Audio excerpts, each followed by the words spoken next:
Now it came to pass, after the death of Saul, when David had returned from the slaughter of the Amalekites, and David had stayed 2 days in Ziklag. On the 3rd day, behold, it happened that a man came from Saul's camp with his clothes torn and dust on his head. So it was, when he came to David, that he fell to the ground and prostrated himself. And David said to him, "Where have you come from?" So he said to him, "I have escaped from the camp of Israel." Then David said to him, "How did the matter go? Please tell me."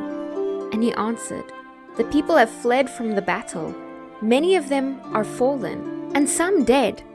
And Saul and Jonathan his son are dead also." So David said to the young man who told him, "How do you know that Saul and Jonathan his son are dead?" Then the young man who told him said, "As I happened by chance to be on Mount Gilboa, there was Saul leaning on his spear, and indeed the chariots and horsemen followed hard after him. Now when he looked behind him, he saw me and called to me, and I answered, 'Here I am.' And he said to me, 'Who are you?' So I answered him, 'I am an Amalekite.' He said to me again, 'Please stand over me and kill me, for anguish has come upon me, but my life still remains in me.' So I stood over him and killed him, because I was sure that he could not live after he had fallen. And I took the crown that was on his head and the bracelet that was on his arm, and have brought them here to my Lord." Therefore David took hold of his own clothes and tore them, and so did all the men who were with him. And they mourned and wept and fasted until evening for Saul, for Jonathan his son, for the people of the Lord, and for the house of Israel, because they had fallen by the sword. Then David said to the young man who told him, "Where are you from?" And he answered, "I am the son of an alien, an Amalekite." So David said to him, "How is it you were not afraid to put forth your hand to destroy the Lord's anointed?" Then David called one of the young men and said, "Go near and execute him." And he struck him so that he died. So David said to him, "Your blood is on your own head, for your own mouth has testified against you, saying, 'I have killed the Lord's anointed.'" Then David lamented with the lamentation over Saul and over Jonathan his son, and he told him to teach the children of Judah the song of the bow. Indeed, it is written in the book of Jasher, "The beauty of Israel is slain on your high places. How the mighty have fallen. Tell it not in Gath, proclaim it not in the streets of Ashkelon, lest the daughters of the Philistines rejoice, lest the daughters of the uncircumcised triumph. O mountains of Gilboa, let there be no dew nor rain upon you, nor fields of offerings, for the shield of the mighty is cast away there, the shield of Saul, not anointed with oil. From the blood of the slain, from the fat of the mighty, the bow of Jonathan did not turn back, and the sword of Saul did not return empty. Saul and Jonathan were beloved and pleasant in their lives, and in their death they were not divided. They were swifter than eagles, they were stronger than lions. O daughters of Israel, weep over Saul, who clothed you in scarlet with luxury, who put ornaments of gold on your apparel. How the mighty have fallen in the midst of the battle. Jonathan was slain in your high places.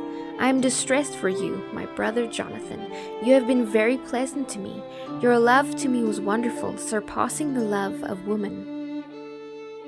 How the mighty have fallen and the weapons of war perished. It happened after this that David inquired of the Lord, saying, "Shall I go up to any of the cities of Judah?" And the Lord said to him, "Go up." David said, "Where shall I go up?" And he said, "To Hebron." So David went up there, and his 2 wives also. And David brought up the men who were with him, every man with his household. So they dwelt in the cities of Hebron. Then the men of Judah came, and there they anointed David king over the house of Judah. And they told David, saying, "The men of Jabesh Gilead were the ones who buried Saul." So David sent messengers to the men of Jabesh Gilead and said to them, "You are blessed of the Lord, for you have shown this kindness to your Lord, to Saul, and have buried him. And now may the Lord show kindness and truth to you. I also will repay you this kindness, because you have done this thing." Now therefore let your hands be strengthened and be valiant, for your master's soul is dead, and also the house of Judah has anointed me king over them. But Abner the son of Ner, commander of Saul's army, took Ishbosheth the son of Saul and brought him over to Mahanaim, and he made him king over Gilead, over the Asherites, over Jezreel, over Ephraim, over Benjamin, and over all Israel. Ishbosheth, Saul's son, was 40 years old when he began to reign over Israel, and he reigned 2 years. Only the house of Judah followed David, and the time that David was king in Hebron over the house of Judah was 7 years and 6 months. Now Abner the son of Ner and the servants of Ishbosheth, the son of Saul, went out from Mahanaim to Gibeon. And Joab the son of Jeruah and the servants of David went out and met them by the pool of Gibeon. So they sat down, one on one side of the pool and the other on the other of the pool. Then Abner said to Joab, "Let the young men now arise and compete before us." And Joab said, "Let them arise." So they arose and went over by number, 12 from Benjamin, followers of Ishbosheth, the son of Saul, and 12 from the servants of David. And each one grasped his opponent by the head and thrust his sword in his opponent's side, so they fell down together. Therefore that place was called the Field of Sharp Swords, which is Gibeon. So there was a very fierce battle that day, and Abner and the men of Israel were beaten before the servants of David. Now the 3 sons of Jeruah were there, Joab, Abishai, and Asahel. And Asahel was as fleet of foot as a wild gazelle.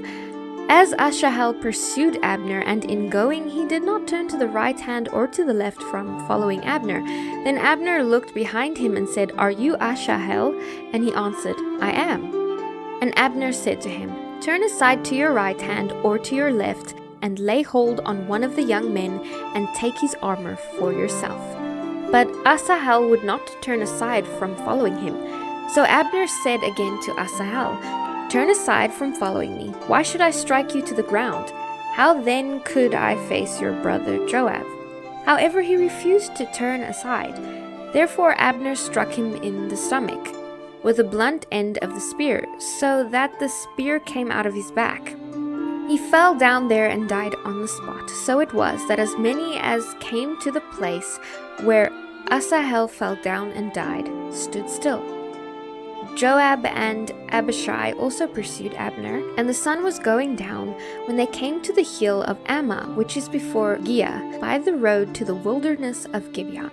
Now the children of Benjamin gathered together behind Abner and became a unit, and took their stand on top of a hill. Then Abner called to Joab and said, "Shall the sword devour forever? Do you not know that it will be bitter in the latter end? How long will it be then until you tell the people to return from pursuing their brethren?" And Joab said, "As God lives, unless you had spoken, surely then by morning all the people would have given up pursuing their brethren." So Joab blew a trumpet, and all the people stood still and did not pursue Israel anymore, nor did they fight anymore. Then Abner and his men went on all that night through the plain, crossed over the Jordan, and went through all Bithron, and they came to Mahanaim. So Joab returned from pursuing Abner, and when he had gathered all the people together, there were missing of David's servants 19 men and Asahel. But the servants of David had struck down, of Benjamin and Abner's men, 360 men who died. Then they took up Asahel and buried him in his father's tomb, which was in Bethlehem.